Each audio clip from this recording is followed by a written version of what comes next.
여러분 오래간만에 이렇게 뵙게 됐습니다. 반갑습니다. 마이크 상태가 오케이. 이제 켜지를 않았던 거야.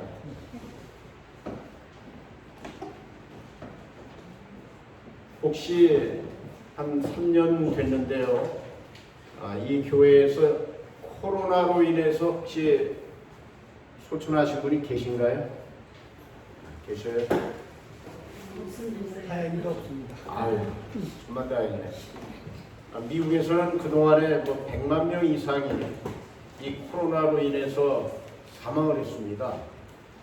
저는 매일 아침에 그 뉴스를 전한 지가 꽤 오래됐는데 이제는 미국에서 코로나 그 숫자를 발표조차도 하지 않습니다. 현황을 갖다가. 한국은 그래도 매일 확진자가 얼마다, 위중자가 얼마다, 또 사망자가 얼마다 이렇게 뉴스에 나오는데 이제는 미국에 한 3년 되니까 피로감이 있는지 또 그런가 보다 해서 그런지 뉴스에조차도 이렇게 이제 나오지가 않게 됐는데 또 다행히 미국에서는 이제 마스크 쓰지 않습니다. 그런데 여기 와가지고 그게 이제 습관이 안 돼가지고 어젠가 그저께인가 엘리베이터를 타고 내려오는데 제가 마스크를 같이 참을 안 했어요.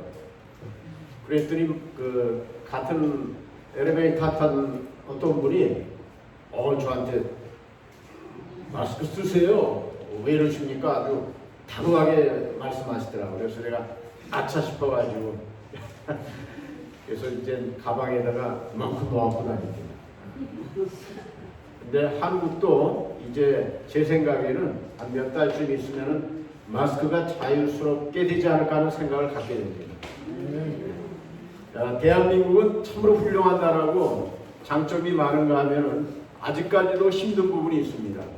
비행기를 그야말로 열 몇 시간을 타고 인천공항에 내렸는데 밤에 1시간을 정확히 서 있었습니다. 내렸는데 이제 빨리 버스 타고 내 숙소인 광화문으로 가고 싶은데 1시간을 서 있는다는 게 이게 참 쉽지 않더라고요. 왜냐하면 코로나 입국 검사를 하기 위해서 외국 사람들도 있고 너나 할 것 없이 불과 검사를 받는 데는 1초, 2초밖에 안 걸린 것 같아. 콧구멍에다가 이렇게 해가지고 받았습니다. 몇 초 걸리는데 1시간 그냥 꽉꽉 써서 하는데 좀 짜증이 좀 나려고 했는데 법이요 하고 하는데 그러나 다른 나라도 다 그렇게 하면 돼. 지금 일본과 한국 두 나라만 그렇게 하고 일본도 이제 못 나가니까 아무튼 한국은 그 위생관념이 워낙 철저해서 그런지는 몰라도 좀 그렇더라고요. 또 오래간만에 들어오다 보니까 불편한 게 한두 가지가 아니에요. 이 전화기도 한국에서 쓰는 거 오랫동안 쓰지 않았더니 번호가 날아가 버렸어. 다른 사람이 쓰고 있어요. 또 그런 경우도 있는데 제가 몰랐겠죠. 오랫동안 사용하지 않으면 그 번호가 다른 데 이렇게 가는. 그것뿐만이 아니에요. 또 은행 업무를 좀 보려니까 그 거소증이라고 해서 재외동포 신분증이 주민등록증 같은 게 있는데 그게 그 사이에 이제 만료가 됐어요. 미국에서는 운전면허증이라든지 여권 같은 경우에 대부분 10년입니다. 10년. 근데 여기 딱 보니까 3년이야. 그럼 번거롭죠. 자주 들락날락거려야 되니까. 갔더니 또 해외 동포도 있지만 여기 와서 일하고 있는 그 재외 근로자들 그냥 팍팍하게 들어서서 더운데 그야말로 종일 기다리는 것 같아 내가 보기에. 저도 기다리다가 12시 딱 되니까 이제 점심시간 되고 그래서 포기하고 그냥 그래서 상당히 많이 발전돼 있음에도 불구하고 또 그런 면이 있구나 하는 걸 제가 느꼈어요. 전에도 한번 제가 여러분에게 애정 표시를 했는데 그건 다른 게 아니고 지난 20여 년 동안 그러니까 최근 3년 빼놓고는 1년에 몇 차례씩 어쨌든 한국을 출입하면서 이런저런 예배 가서 설교도 하고 행사에 가서 되지도 않는 축사도 하고 이런 그냥 바쁘게 지내다 갑니다만 저는 이제 온 지 한 열흘 됐나요? 지난 추석 전날 밤에 도착했어요. 추석 바로 전날 밤에. 그래서 지금 올해 92세가 되는 저의 그 모친 홀로 살고 계신데 1931년생이니까 92세인데 상당히 위중하셔요. 위독하셔요. 그래서 장남이기 때문에 빨리 와야만 됐었습니다. 그래서 한 3일을 이제 지켜보다가 이제 활동을 또 해야 되겠기에 그래서 지난 어제하고 금요일하고 토요일은 그 영락교회에서 군선교회 예배 이제 2번 참석을 해요. 새벽에 하는 건 참 좋습니다. 새벽 일찍 어차피 일어나야 되니까 새벽 1시간 동안 이제 하니까. 그리고 이제 주일 예배는 오늘 사실상 처음인데 이 시간이 참으로 감격스러운 것은 지난 그 3년 가까이 LA에서는 미국에서는 이렇게 대면 예배를 한 번도 본 적이 없습니다. 그래서 제가 감격스럽다는 게 괜히 하는 말이 아니라 3년 만에 여러분과 함께 예배를 드린다는 겁니다. 그러면 예배 어떻게 드렸느냐? 많은 분들이 집에서 무슨 화상으로 하는지 뭐 인터넷이라든지 뭐 여러 가지로 그 예배를 드렸죠. 저는 주일이면은 하루 종일 한국에서 이런저런 목사님 주일 설교를 이제 듣고 또 한편으로는 화면으로는 미국 방송, 미국 목사님들의 주일 예배가 하루 종일 나오니까 듣고 보고 정신없죠. 그러나 이렇게 성도의 교제라든지 얼굴을 보면서 예배를 드리는 것이 얼마나 소중한 것인가를 알게 된 겁니다. 그래서 오늘 참으로 감격적인 순간이로구나. 기록해놔야지. 3년 만에 대면 예배 보는 날. 이제 앞으로 뭐 이제 다음 주 뭐 또 뭐 예정이 돼 있어서 어느 교회 가서 또 예배를 제가 설교를 합니다만 제가 그동안에 여기 한국에 출입하면서 그 순서지를 갖다가 다 모아놓습니다. 순서지. 그런데 다 버렸습니다. 그 순서지 그 쌓아놓는 것도 짐이지 뭐. 그러나 이제 어느 교회를 갔다 왔는지 메모도 돼 있지만 근데 그것도 많으니까 짐이 되더라고요. 어느 교회 뭐죠. 한 5군데를 제가 모아놨더라고요. 군 관련 무슨 단체, 군 관련 예배드린 거. 그 다음에 교회는 뭐 한 몇 군데 안 되는데 그 중에 하나가 전에도 여러분에게 했지만 임마누엘 교회 제가 처음 설교했던 주보부터 매번 여기 와서 순서지를 갖다가 하나도 빠뜨리지 않고 보관을 하고 있네. 설교한 내용도 여기 다 있네. 여기 보시면은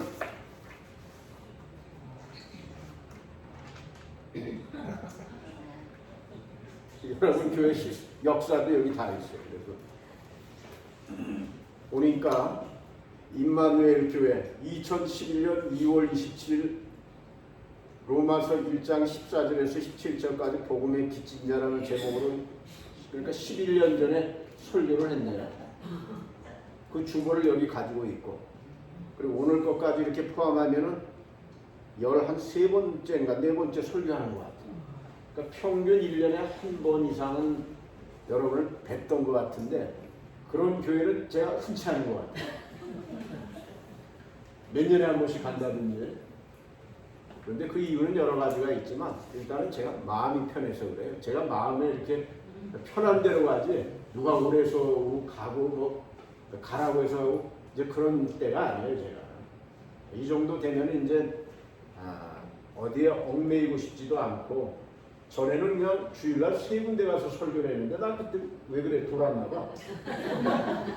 그것도 또 뭐 거기 딱 몰려있나요 교회가? 저 서울 북쪽에 있고 저 광명에 있고 천안에 또 저녁 예배가 있었어. 그러면 어떻게 되는 거예요? 막 콩당콩당 점심도 못 먹고 그때가 제 한갑날이었어요. 생일 한갑날 정확히 10분이나 금식이었어요. 밥 먹을 시간이 없었어요. 그 시간을 맞춰가려니까 저녁에. 근데 왜 그랬나 몰라. 그래서 하나쯤은 사양을 하고 다음에 또 뭐 이렇게 하면 되는데 안 가면 큰일 나는 줄 알고 지금 뭐 그럴 일 없어요. 뭐 편하게 이렇게 하지. 아무튼 그런 그렇다는 겁니다. 이거 언제까지 이게 모아질지 모르지만 소태성 목사님 살아계신 동안은 저 불러주시겠지.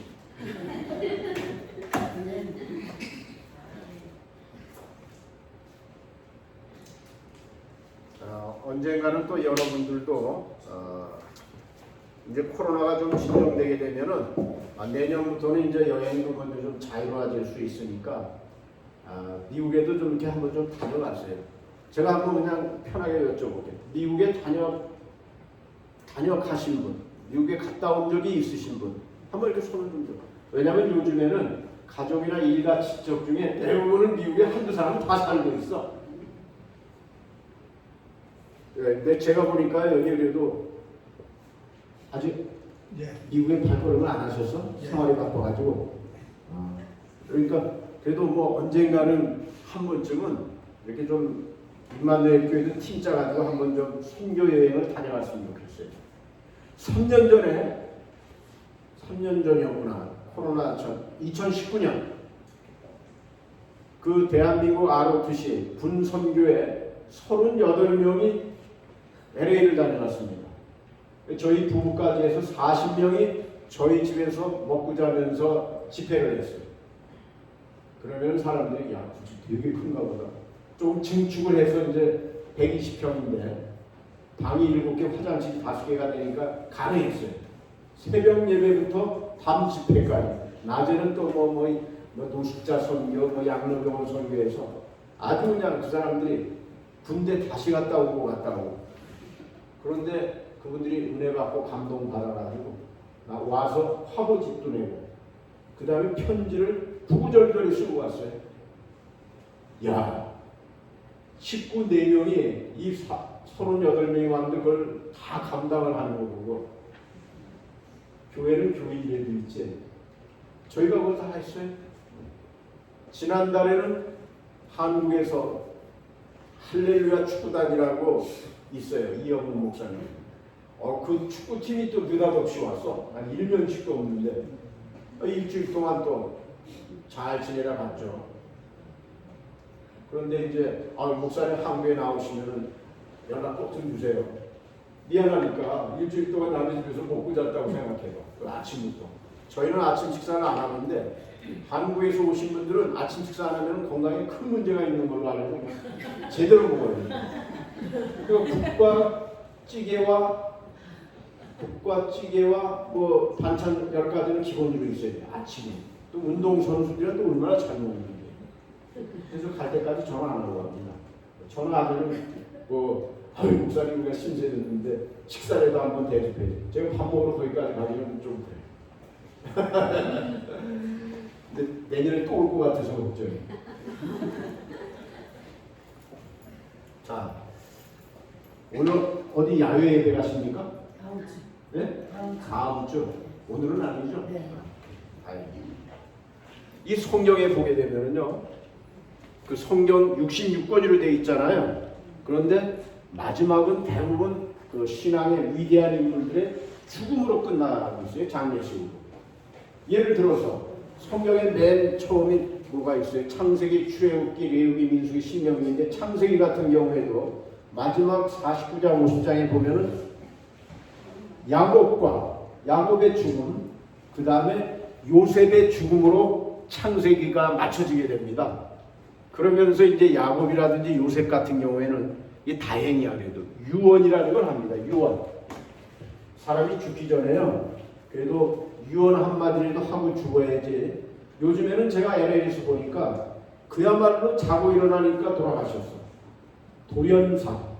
사건이라든지 사고에 의해서 무슨 돌아가시는 것도 있지만 저 양반 건강했는데 자고 일어나니까 뭐 심장마비라든지 아무튼 이런저런 이유로 한 말씀도 남기지 못하고 돌아가신 분들이 종종 있더라고요.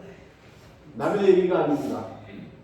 저는 여기 오기 전날, 그러니까 추석 전날 밤에 도착했는데 그 전날 저의 큰아들의 그 장모가 되는 사돈마님이죠. 그러니까 사돈마님 장례식을 치르고 비행기 탔습니다. 장례식 딱 치르는 데 가보니까 뭐 가족장이라 사람들도 많지 않았지만 그 딱 치르고 난 다음에 그 안에 있는 화장장으로 옮겨가지고 그야말로 1시간 만에 제가 됐습니다. 근데 그 전에 돌아가신 분을 미국에서 이렇게 얼굴을 이렇게 보고 꽃을 갖다 이렇게 뿌리기도 합니다. 그 조그마한 그 할머니죠, 이제 그러니까 장모니까 큰아들의 장모니까 그 나약한 몸집이 하는 놈인데 조금 있다가 1시간에 한 줌의 재로 나와가지고 그 다음날 바닷가에 나가서 이렇게 뿌렸다고 합니다. 제가 뿌리는 건 뭐 가지는 않습니다. 유언을 했는지 안 했는지 못하셨던 것 같아요. 왜? 얘기를 들으니까 몸이 아팠을 때 병원에 갔더니 이머전시 중환자실로 빨리 가라고 그랬는데 그분이 나 집에 갔다가 무슨 집에 가셔서 돌아가셨어요. 유언말 한마디도 못하고 돌아왔어요. 그런데 제가 그저께인가 며칠 전에 여기 와가지고 있는데 또 연락이 왔어요. 이번에는 큰아들의 장인 이러기도 쉽지 않아. 그 장모 돌아가셨을 때 그분이 와가지고 자기 아내가 돌아간 걸 제가 멀쩡한 걸 봤는데 아니 뭐 일주일 만이야 열흘 만이야 돌아가셨다는 카톡이 왔어요. 그래서 아내가 돌아가서 마음에 상처를 받아서 충격이 있어서 그랬나? 그분은 좀 지병은 있었어요. 부석도 하고. 그래도 그렇지. 그분도 뭔가 유언을 남겼는지 못 남긴 것 같아요. 왜 병원에 가서 그냥 돌아가셨으니까. 본인이 이렇게 빨리 죽으리라고는 생각들을 두 분 다 못 하셨을 거예요. 그래서 오늘 전도서 7장 2절 사람들이 잔치집에 가는 것보다 초상집에 가는 것이 나은데 왜냐하면 모든 인간들의 사람들의 결국이 이와 같이 되느니라. 산 자가 살아있는 자가 이 점을 명심해야 될 것이다. 마음에 둬야 될 것이다. 이렇게 되어 있어요. 그래서 저는 항상 그렇지만 나도 야고보서에 보면은 무슨 말이 있습니까? 여러분이 잘 아는 대로 너희 인생이 무엇이냐 이렇게 물어봤을 때 성경은 너희가 내일 일을 알지 못하는 보다 여러분의 생명이 잠깐 보이다가 사라지는 안개와 같다. 요즘 인간 수명 100세 시대라고 해서 다 100세까지 살 것 같지만 천만의 만만의 말씀이에요. 그야말로 내일 일을 알 수가 없어요. 그래서 살아있을 때 준비해야 되겠다. 우리가 결혼식을 해도 정말 결혼에 대한 준비를 갖다가 얼마나 합니까? 그런데 우리가 죽음 준비를 하고 있나요? 그런 대부분은 아니야. 나도 살 만큼 살다가 죽을 거야. 내일 죽을 일은 없어. 이렇게 생각하지만 제 주변에서 보니까 전혀 그렇지 않아요. 제가 이번에 급하게 온 것도 지금 1931년생이니까 올해 92세인 저희 모친이 위도가십니다.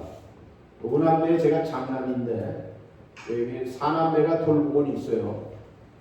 교대로 가서 누워 계시니까 일어나지를 못하니까 음식을 입안에 떠내주고 요양병원으로 안 가시려고 해요. 가면은 죽는다고 생각하십니다. 제가 봐도 LA에서도 양로병원에 가면 뭐 돌아가시는 수순이지 거기에서 이렇게 나와서 집에 가는 확률은 그렇게 많지 않더라고요. 저희 모친께서도 죽만 이렇게 물만 이렇게 떠넣어주니까 그냥 뼈만 남으셨어 한마디 뼈만 앙상하네. 근데 정신을 있으시니까 그 참 안타깝더라고요. 그래서 곡시역에 있는 중간에 저희 형제들은 오빠가 왔을 때 형이 왔을 때 돌아가셔서 장례 치렀으면 좋겠다는데 어머니가 그 소리 들으면 섭하지. 어머니 그래도 사실 때까지 정신이 아직 있으시니까. 그러니까 사람이 누워만 있으니까 그것도 24시간 못할 일인 것 같더라고요. 그래서 오늘 나는 무엇을 남기고 갈 것인가 이런 제목을 제가 한번 잡아봤어요. 왜냐하면 사람이 갈 때 죽을 때 무언가 남기고 가는 사람이 있는가 하면 아무것도 남기고 가지 못하는 사람이 많습니다. 성경에 보면은 아브라함도 이삭도 야곱도 요셉도 유언도 하고 뭔가 또 유산이라는 걸 남기고 갔습니다.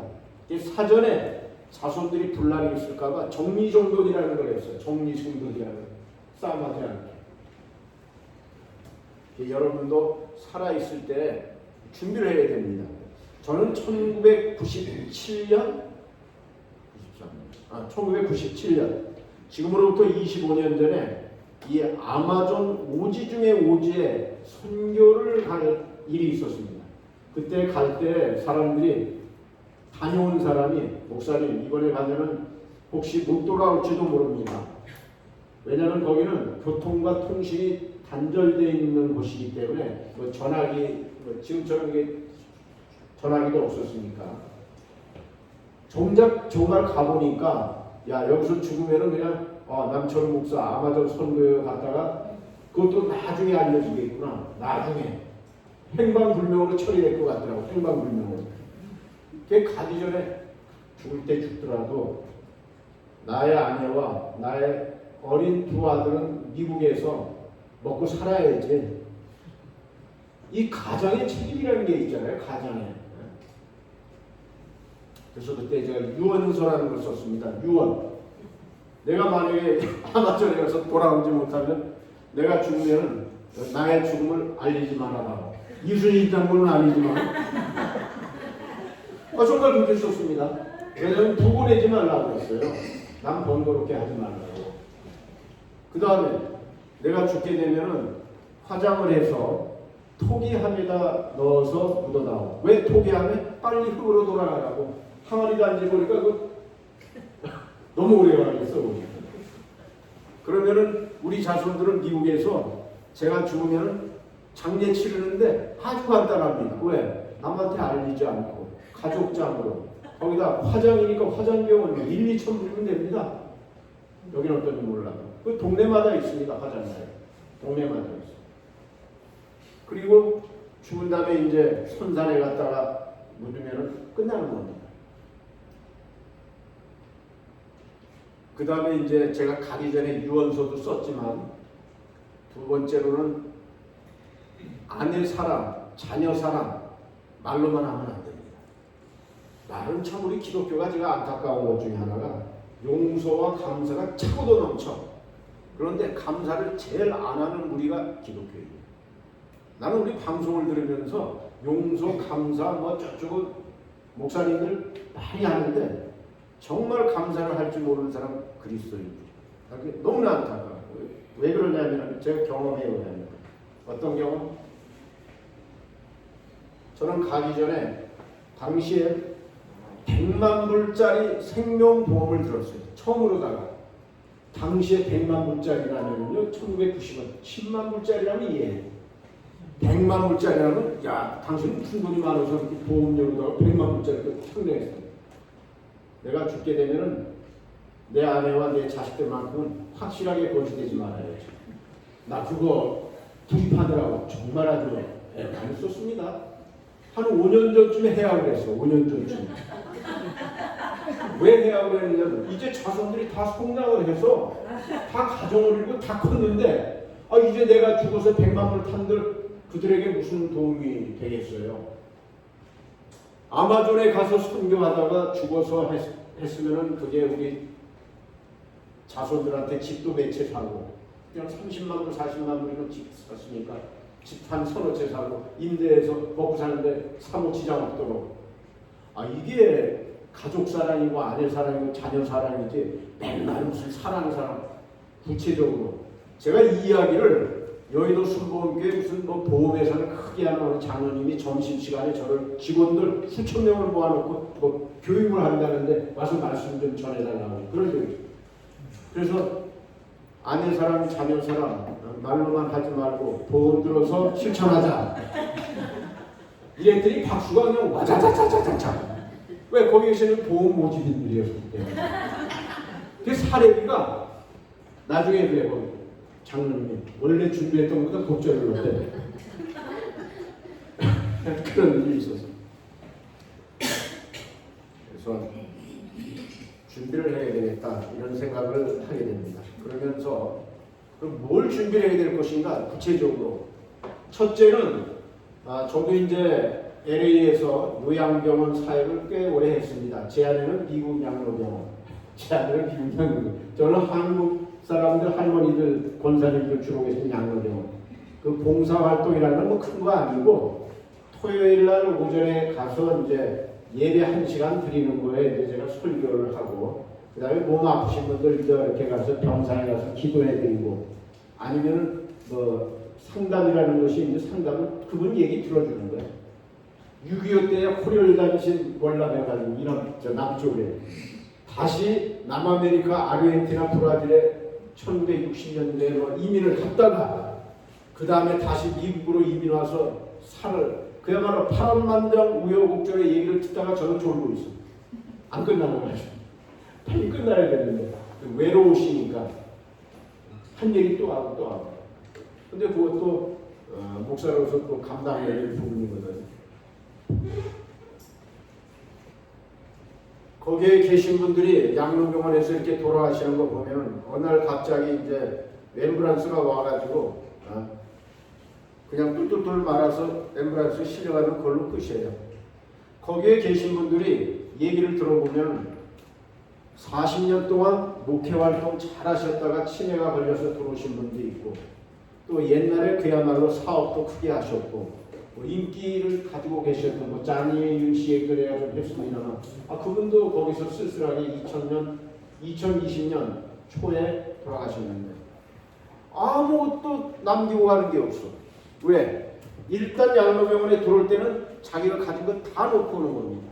옷까지 몇 개, 성경책, 그 다음에 뭐 일상용품, 치약, 칫솔 정도. 왜냐하면 그 양로병원 보게 되면은 중앙에 그 가운데 화장실이 있고, 이쪽에 커튼 치고 3명의 침대, 이쪽에 3명의 침대, 그리고 앞에 사물함하고 옷장 하나. 그러니까 평생을 일하고 수고하고 쌓아놓은 거, 양로병원에 들어오는 순간에 그야말로 공술의 공수라는 걸 딱 맞아요. 아무것도 재산이라고 하고 자기 거라고 할 수 있는 게 아무것도 없어. 내가 보기에 돌아가신 다음에 그 옷까지는 저 재활용 쪽도 못 가고 그냥 쓰레기통으로 가더라고요. 가족이 그걸 갖다가 챙기는 걸 본 기억도 없어요. 우리 어머님의 이게 유품인데 몇 개 되지 않은 옷까지인데 가져가는 사람 없어. 다 그냥 쓰레기통으로 가요. 재활용도 안 돼. 그걸 볼 때 우리가 이 땅에 가지고 온 것이 없으니 먹을 것과 입을 것이 있으니 족한 줄로 알 것이다. 갈 때 아무것도 가지고 가지 못한다는 말이 저는 실감을 합니다. 특별히 코로나 기간 중에 제가 갔던 그 양로병원에 한 절반은 돌아가신 것 같아요.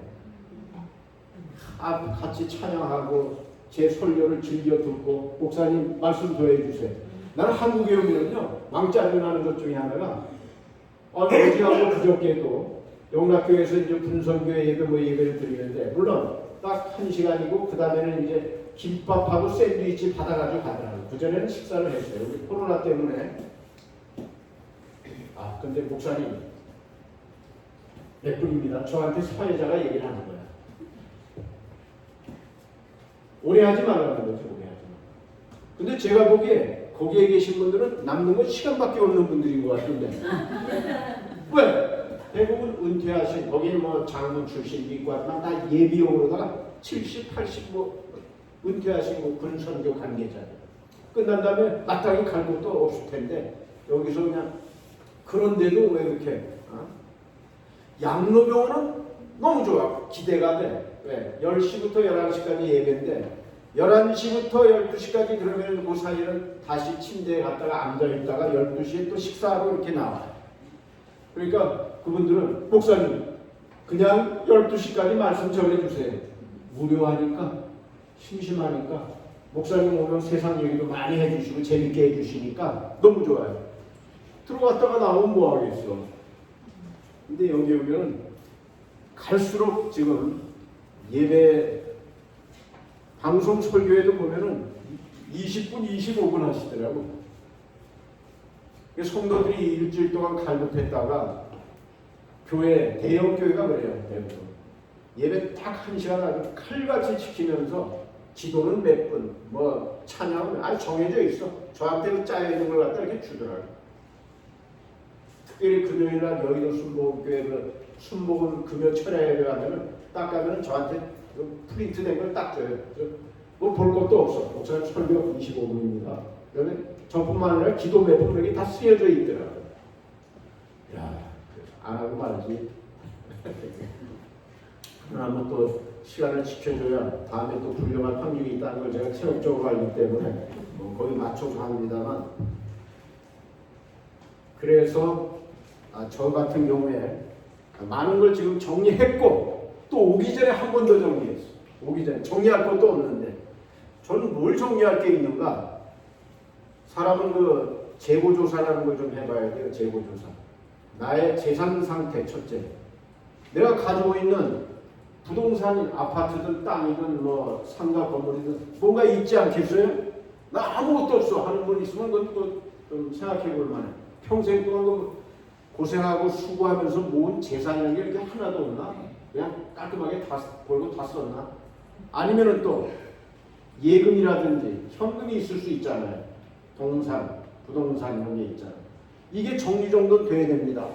안 되면은 나중에 자손들 간에 쌈박질 나는 걸 많이 볼 수가 있어요.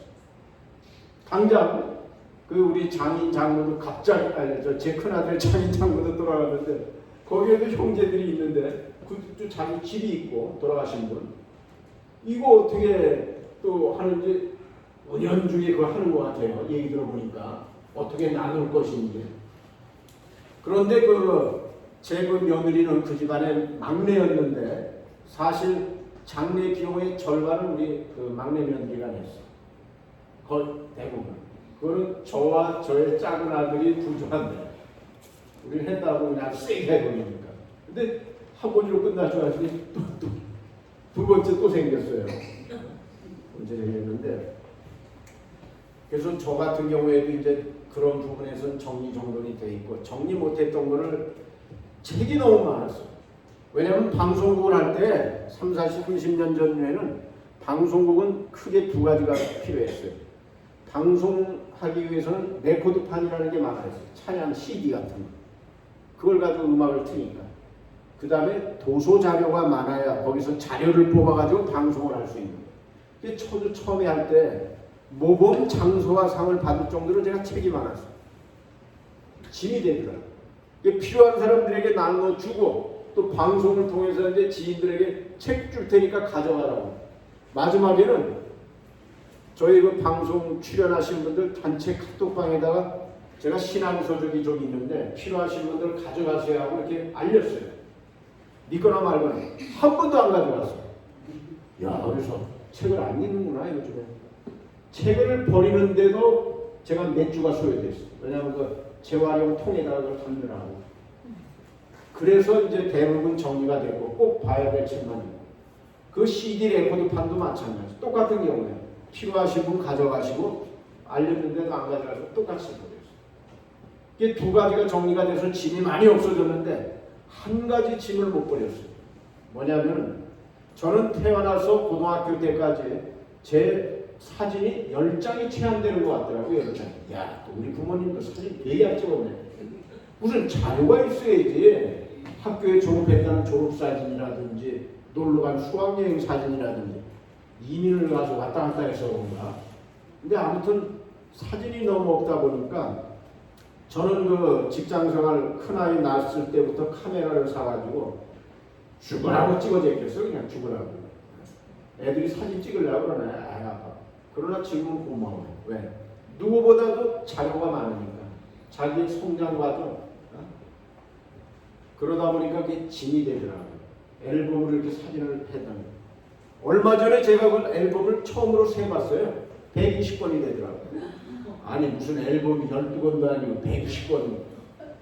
처음으로 세봤어. 그래서 이 앨범을 아이들이 내가 죽은 다음에 잘 간수할 것 같은 느낌이 없어. 왜냐면 요즘 아이들은 사진을 뽑질 않아요. 스마트폰에 보고 있고 뭐 다른 데 저장했지. 저는 그 미련하게 사진을 3장씩 뽑아가지고 큰아들 하나 앨범을 만들었어. 작은 아들 하나 저 하나. 그리고 저 혼자 보고 좋아하고. 그런데 금년에 그걸 정리를 이제 했어요. 어떻게 해야 돼? 그건 뭐 버리진 않았는데 나중에 버리든 말든 책자로 만들었어. 사진을. 아이들 사진을요, 뭐, 120권을 한 15권 정도를 이렇게 줄였어요. 어떤 식으로? 보이죠? 이게 한 340페이지 돼요. 그 사진도 이제 버릴 것도 있고, 뭐, 희미하다든지 상태가 안 좋은 건 아니고, 그냥 이런 식으로 만들다 보니까 15권이 가지고 요만큼이야. 책꽂이 하나로 있던 120권의 앨범이 이것도 이제 3세트씩 만들어가지고 큰아들네 작은아들네 저희까지. 그러니까 비용이 많이 들어요. 우리 항상 아이들이 이거를 갖다 심심할 때마다 보더라고요. 이거 우리 손주들 사진 최근 걸 갖다가 이제 오기 전에 여기 와서 심심하면 제가 보려고 외로울 때 이렇게 만들었어요. 애들도 주고. 이러니까 이제 홀가분해. 앨범 뭐 버리든 말든 이거는 버릴 것 같지가 않아가지고. 그런데 나는 그 인마대교회에 대한 특별한 사랑이 있는 것 같아. 남의 사진을 여기다 집어넣을 일이 별로 없는데 아니 소창희 전도사님하고 서채성 목사님 미국 왔을 때 찍었던 사진을 4페이지에 걸쳐서 집어넣네? 한 페이지면 될 텐데. 또 여기 보니까 아주 서채성 목사님 독사진도 이렇게 들어있네. 설교하는 모습, LA에 와서. 그 다음에 저희 방송국에서 무슨 뭐 감사패를 받는 건지 이런 것도 있고, 또 LA에서 노숙자 봉사활동 나갔다가 찍은 사진도 이렇게 있고, 또 이제 방송국에서 방송하는 것도 이렇게 있고, 여러 페이지에 거쳐서 있어요. 그렇다고 다른 목사님 사진 여기 뭐 유명 목사님 사진이 있느냐면 그것도 아니야. 쭉 보니까. 왜 그런지 모르겠어. 그러니까 내가 이제 죽더라도 정리정돈할 게 이제 별로 없는 거예요. 마지막으로 이제 정리정돈 또 하고 왔어요. 뭘 했을 것 같아? 옷가지. 제가 이제 제 옷가지를 이제 그 전에도 정리정돈 했지만 또 정리정돈. 그러다 보니까 양복이 위아래 짝 맞는 게 하나도 없어. 왜냐면 지난 3년 동안 LA에서 어디 가서 설교할 일이 없었고 어느 모임이나 행사에 갈 일이 없었어요. 아니 아주 너무 좋았어. 그래서 너무 좋았어. 어디 가서 이렇게 설교하고 그러면 위아래 정장을 갖추고 넥타이 매고 무장에 구두 신고 이렇게 가야 되는데 양복 입을 일 없고 구두 신을 일이 없어가지고 이렇게 살 수 있구나.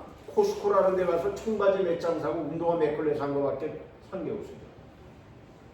그러니까 너무 편해. 그런데 이제 한국에 간다고 그러니까 우리 작은 아들이 아빠 그래도 한국에 가면 또 한 말씀 할 텐데 끌려가서 양복 이거 위아래 딱 애가 사줘가지고 입고 온 거예요. 그래서 내가 아들아 고맙다 카톡을 쳤지. 영락교회 가서 또 찍은 사진 하고 해가지고 고맙다고.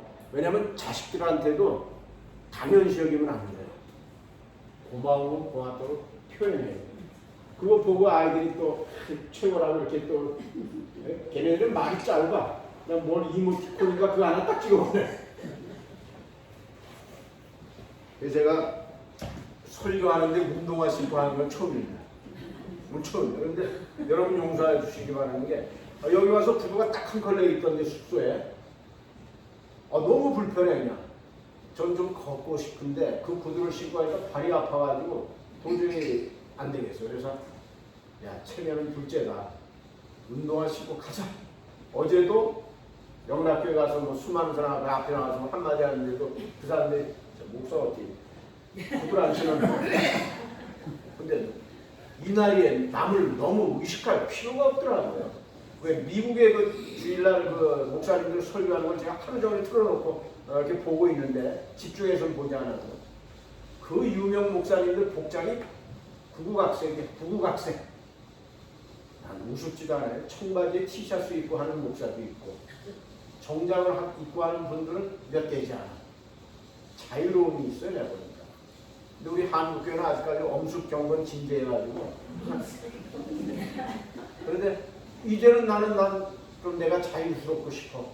이 발이 아파 죽겠는데 굳이 발 아파가면서 그 구두, 그 구두를 버리고 이번에 온 김에 발에 맞는 편한 구두를 두 컬레를 좀 사신고 가고 싶어요. 맞춰 신고. 왜? 두 컬레는 있어야 좀 이렇게 교대로 신고 한 10년은 또 버틸 거 아니에요. 그러니까 나중에 우리 자식들이라든지 딱 보면 아빠는 살아생전에 깔끔한 성격대로 양말 10컬레, 넥타이 10컬레, 그 다음에 속내이 10개, 그 다음에 청바지 몇 개 하니까 뭐 굳이 침을 짐이 없잖아, 짐이. 어떤 사람들은요, 바리바리 싸놔가지고 죽었을 때 그 유품 정리하는데 자손들이 시간을 많이 소모하고 있어서 그거를 정리하는 유품 정리사라는 직업이 있을 정도예요. 네. 옷장에 옷 가득하지 뭐 너무 많아가지고 이거 어쩔 줄 몰라. 그러나 우리 같은 사람은 당장 내일 죽더라도 또 이제 책도 없지, 뭐 CD도 없지, 뭐 앨범도 없지, 옷까지도 뭐 해봤자 또 그만 이만큼 되겠는데 갖다 딱 버리면 끝나네. 그래서 죽기 전에 삶을 정돈할 필요가 있고 간소할 필요가 있다. 그걸 말씀드리는 거예요.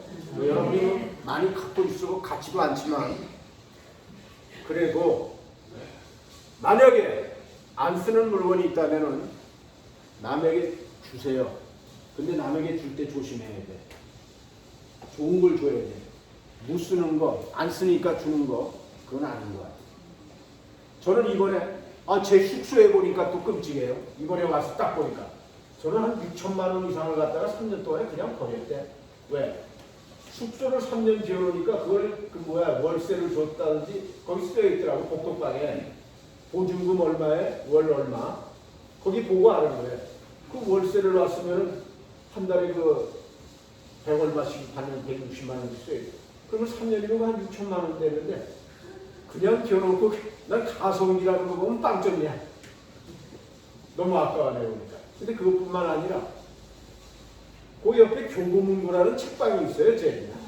그러니까 거기에 이제 왔다 갔다 내나가 책방을 그냥 또 참새가 방앗간을 그냥 못 지나간다고 목사가 또 책방을 그냥 못 지나간다. 그러니까 그냥 읽지도 않는 책을 사서 그냥 둔 게 그 좁은 방에 그 22평짜리 오피스텔인데 실평수는 13평이에요. 크지 않아. 근데 책꽂이에 책이 그냥 바리바리 쌓여있으니까 이게 또 뭐야. 공간이 넓어야지. 이게 무슨. 그래서 며칠 전에 우리 군선교센터 조그마한 도서실에 있는데 내가 책을 좀 삐져나갈 테니까 이거 못 쓰는 책 아니고 다 돈 주고 산 거니까 좀 가져가 달라고. 그래서 이거 이렇게 기뻐하지도 않더라고요. 그래서 그걸 가서 다음 토요일날 제가 실어다 줍니다. 제가. 책이 뭐 요만큼은 들고 가긴 하지. 야, 그래서 참 시대가 이렇게 됐구나. 그러니까 시시때때로 정리하지 않으면 짐이 된다. 자, 그런데 그것도 죽기 전에 주면 제가 지하철에서 본 광고 문구예요. 난 그 광고 문구 보면 재미난 게 많은데 이런 게 있었어요. 사전에 주면은 보물입니다. 사후에 주면은 고물입니다. 이렇게 쓰여져 있더라고요. 죽기 전에 이렇게 남에게 나누고 주는 거, 자기가 주는 거는 보물이래요. 그런데 죽은 다음에 주는 것은 고물이라고 써 있더라고요. 뭐 고물 받아서 기뻐할 사람이 있나요? 그러니까 자기가 가지고 있는 것 중에 쓸만한 거 안 쓰는 게 있으면은 이웃에게 주세요. 아니면 교회 갖다 놓으면 교회 필요한 사람이 가져가면 돼. 입을 옷이라든지 뭐 그릇이라든지 뭐 하다못해 뭐.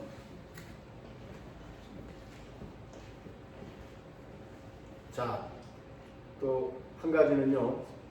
죽기 전에 할 수만 있다면은 이 기록이라는 걸 좀 남겼으면 좋겠어요. 그래서 양로병원에서 제가 거기 계신 어르신네들에게 이런 것도 해봤어요. 여러분이 제가 일방적으로 설교만 할 게 아니라 여러분이 나와서 이렇게 발표하는 시간도 좀 가졌으면 좋겠다고. 여러분이 살아오면서 감사할 일이 있으면 한번 나와서 한번 해보라고. 그 대신 일주일 동안 숙제를 주는데 적어보라고. 적어서 해라고. 일부러 글을 쓰게 만들고. 왜? 치매 예방에 좋은 조건 중에 하나가 필사하는 거예요. 그리고 성경을 쓰는 거예요. 자꾸 머리를 써요. 그랬더니 그 다음 나와가지고 이제 나와서 살아오면서 요양병원에 있지만 몸이 아파있고 그 중에 상당 부분이 치매 걸리신 분이에요.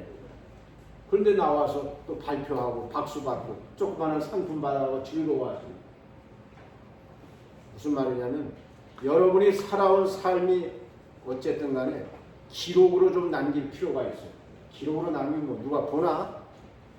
자서전들을 쓰시라고요. 자기의 살아온 삶, 우여곡절 이거를 한번 공책에다든 아니면 컴퓨터에다 한번 쳐보시고 써보시라고. 기억이라고 하는 것은 한계가 있기 때문에 기억이라고 하는 것은 기록을 남겨야 돼요. 근데 대부분의 사람이 내가 보면 돌아가시는 부분은 전도서 1장 11절에 보면 그런 말씀이 있어요.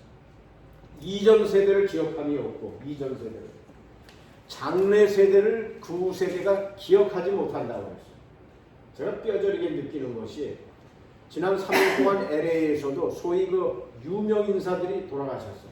기부를 많이 한 기부왕이라는 사람, 또 사업에 크게 성공한 사람, 이런 분들도 돌아가셨어요. 그런데 그런 분들이 1년, 2년, 3년 지나면은 그런 분들이 있었구나 정도지 기억을 하는 것은 상당히 짧습니다. 우리 기억의 한계 용량이 짧아요. 금방 잊혀져. 잊혀지지 않으려면 써야 됩니다. 기록을 해야 돼요. 그래서 저마다 한번 기록으로 한번 남겨보세요. 기록이 안 되면은 기록하는 방법에는 글로 써서 자서전이라든지 회고전이라든지 아니면 어떤 분 그런 분이 있대. 나는 자서전을 쓸래도 말이야. 뭐 자랑할 것이 없어서 자손들한테 내놓을 것이 없어서 쓸 게 없다고 하는 분이 있는데 그러면 참회록이라도 쓰세요. 지은 죄가 많으면. 근데 참회록을 쓰려면 상당한 용기가 필요해요. 왜냐하면 자손들이라든지 주변에 나의 잘못을 고백한다는 것은 이거 쉬운 일 아닌데 어거스틴이라든지 톨스토이라든지 프랑스의 그 교육자 누구 루소 이런 사람들은 참회록을 써가지고 자기의 지나온 죄상을 그냥 썼어요. 3대 회고록이라고 해요. 근데 또 어떤 사람은 나는 바빠서 글 쓸 시간이 없다. 이 난중일기를 쓴 이순신 장군을 생각해 보세요. 7년 동안 전쟁터에서 생사에 그냥 오락가락 하는데도 일기를 썼잖아. 난중일기를. 정약용이라는 사람 아십니까? 다산 정약용. 유배를 받아가지고 전남 강진에 18년 동안 유배 생활하는데 얼마나 불안했겠어요. 왜? 조종에서 사약을 내려야 됩니다 하면 사약이 어느 날 갑자기 유배지로 오는 거예요. 반대파들이. 그런 가운데서도 술로 세월 보내지 않고 18년 동안 500권의 책을 썼어. 500권. 남은 한 권도 못 쓰는데 자료도 변변치 않으시. 이게 목민심서라든지 이런 거 아주 유명하잖아요. 그 여러분도 시간이 되시면은 자신의 지나온 삶을 글로 남겨보세요. 성경도 써보시고. 그게 안 되는 사람은 저처럼 기록을 남기는 방법은 글로 남기는 방법도 있잖아요. 요새는 영상으로 남기잖아요. 영상, 비디오로도 남기고 또 사진으로도 이렇게 남기고 사진. 그렇잖아요? 사진으로 이렇게 남길 수 있잖아요. 이거 어렵잖아요. 인터넷에 가면은 포토북스라고 이렇게 치면 대한민국에도 이렇게 제작해 주는 데가 많이 있어요. 어렵잖아요. 사진 있는 거. 저는 그런 생각을 간혹 했어요. 미국에서. 한국에 이렇게 프로그램을 시골 이렇게 보면은 노인들만 살고 있는데 그 방에 가보면은 자손들의 그 자녀손들의 사진, 가족 사진이라든지 막 사진들이 막 많이 있더라고요. 그런데 똘똘한 자식이 좀 있으면 그렇게 그냥 중구난방으로 그냥 막 있는 것보다는 좀 좋은 사진을 좀 액자에 잘해서 이렇게 좀 작품처럼 충분히 할 수 있거든요. 요즘 그런 거 많이 돼 있어요. 근데 대부분은 그냥 손자 사진부터 시작해서 자식들 팔순잔치 하면 덕지덕지야. 정리되는 걸 거의 못 보겠어. 그걸 지저분해고요. 자, 그 다음에 이제 마지막으로 죽기 전에 뭘 남기고 가야 될까? 공술의 공수건데 뭐 남길 것도 없는데 할 수만 있다면 자녀 손들에게 내가 죽은 다음에 나라는 사람이 자식들에게 또 배우자에게 아니면은 손주들에게 어떻게 기억될까? 추억될까? 평가될까? 이런 것 좀 생각해 보셔야 됩니다. 지금 분명히 우리 그 사돈댁 두 사람이 그야말로 이렇게 뭐 일주일 상간이 열흘 상간에 이렇게 돌아가셨는데 그 자손들은 황망할 거예요 지금.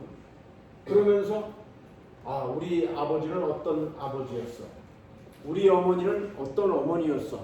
우리 어머니 우리 자손들을 위해서 자나깨나 기도하시고 자녀손들을 위해서 말씀으로 살려고 애쓰시고 이런 어머니로 기억되고 권사님으로 기억돼야 되겠어요.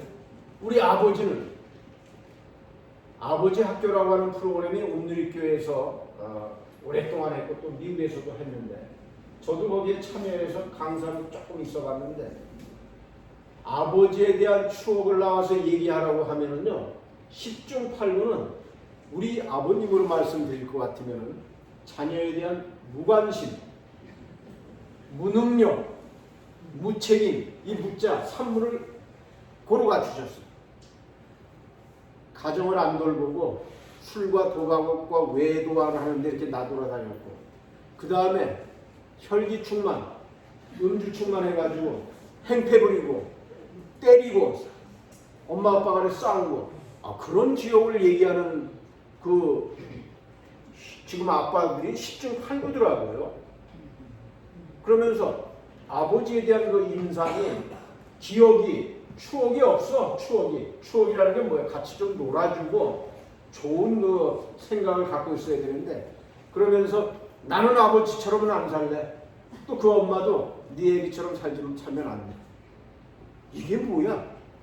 이렇게 살다가 가야 되겠어. 우리 그 남자들이 지금은 안 그런 것 같아. 지금은 이제 젊은 그 아빠들은 자식 하나 정도니까 뭐 과잉 보호할 정도로 뭐 애지중지 시간도 많이 내주고 캠핑도 하고 잘해주는 것 같은데 우리 세대만 해도 나와서 이렇게 얘기하는 거 보면 뭐 어려운 시절을 살았죠. 6.25라든지 뭐 외정시대 때라든지 뭐 보리밭이라든지 뭐 그것도 이해도 되지만 근데 대부분은 그런 추억을 갖고 있더라.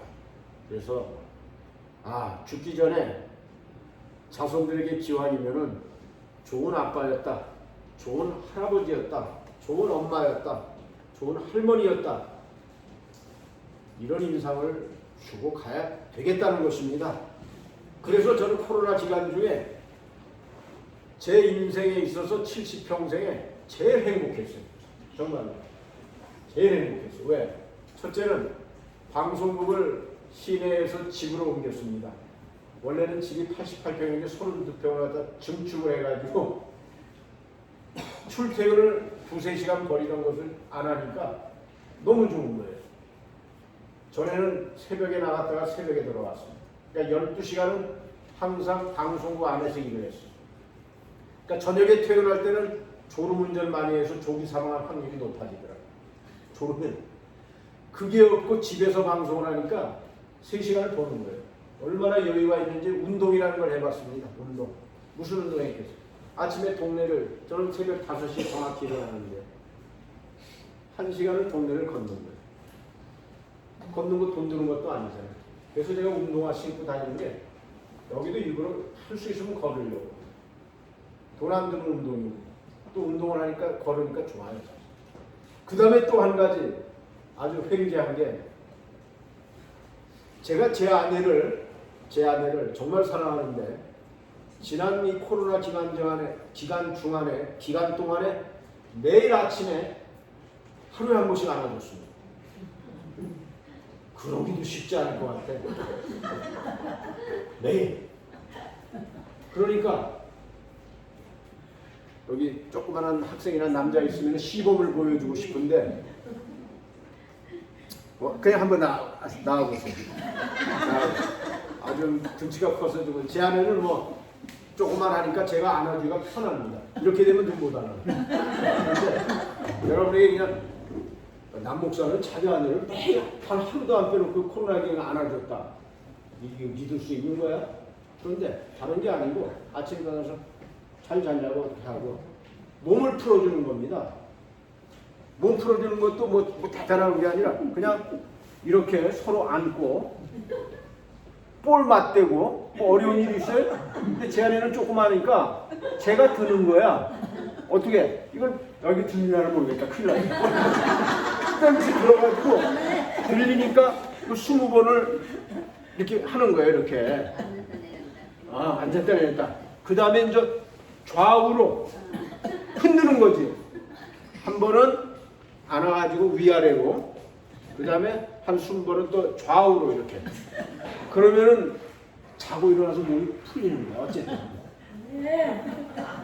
그런데 좋은 거는 그래도 아내를 안아주고 또 볼과 볼을 맞대고 운동이라고 하고 그냥 하면은 좀 임의로울 거야. 좀 쑥스러울 수 있는데 이거 운동인데 뭐. 그래서 어디 가서 제가 나는 이 나이에도 매일 아침 내 아내를 안아준다고 하면 자식 힘들었네. 그건 아니고, 그러니까 부부간의 그 뭐라 그럴까, 하여간 좋아지는 것 같아요. 그걸 안아주면서 마음이 나 같은 사람 만나가지고 정말 지금까지도 일을 하고 있으니까 또 저 아내가 아니었으면 그나마 내가 여기까지 올 수 없었는데 모든 것이 아내의 공이 한 80%는 확실하게 되는 것 같은데 고맙구나. 더 잘해줘야지. 저는 아내한테 여러분에게 뭐 자랑 같습니다만 두 가지는 제가 지켰어요. 결혼해가지고. 첫째, 어느 날 결혼한 다음에 나중에 오랜 후에 제 아내로부터 들은 이야기가 자기는 고등학교 때인가 중학교 때 아버지가 돌아가시는 바람에 사남매 장녀로서 집안을 갖다 이렇게 소녀가정 비슷했대요. 교회 다닐 때 전혀 그런 걸 몰랐어. 왜? 부티가 나가지고 학생인데도 부잣집 딸인 줄 알았어. 그러면서 고등학교 때 수학여행을 가는데 반에서 자기만 못 갔대. 그 얘기를 갖다가 제가 결혼하고 나서 나중에 들으니까 속상하더라고요. 그 선생님도 참 띠띠하다. 웬만하면 데려가겠다. 하늘을 어떻게 띄워놓고 가? 그 비용 학부모들한테 아니면 자기가 좀 하면 거 해서 데리고 가지. 그것도 그렇게 이쁜 아이를. 아니 용산민으로 학교에서 교회에서 이 정말 타이치로 가는 미인으로다가 제 얘기가 아니라 소문났었는데 그 제가 띨띨한 놈이 또 하나 있더라고요. 저였어요. 저희 결혼해가지고 1977년이니까 45년이 됐는데 벌써 결혼하고 나서 장남 장녀에다가 신혼여행을 갈 비용이 없어가지고 신혼여행은 다음에 가지 뭐. 지금 생각하니까 제 아내가 속으로 생각했을 거야. 무슨 팔자에 남다가는 수학여행도 못 가. 그런 줄 알았더니 이 결혼해서 또 이 무슨 남다가 웬만하면 가는 그 신혼여행도 못 가. 이놈의 팔자는 이게 뭘까? 이렇게 생각할 수도 있겠다. 제가 스스로. 그래서 제가 무슨 결심을 했을까? 당신은 그 누구보다도 내가 비행기 많이 태워줄 거야. 약속 지켰습니다. 근데 본인이 선한 행동 때문에 KBS에서 방송인 대회라는 게 있어서 해외에 있는 방송사 대표들이 오는 그런 게 있었는데 20몇 년 전부터 제 아내에게 제가 한 돈 1,000불 줘서 한국에 가서 쓰라고 주면 제 아내는 중국, 중앙아시아 어려운 나라에서 방송인들한테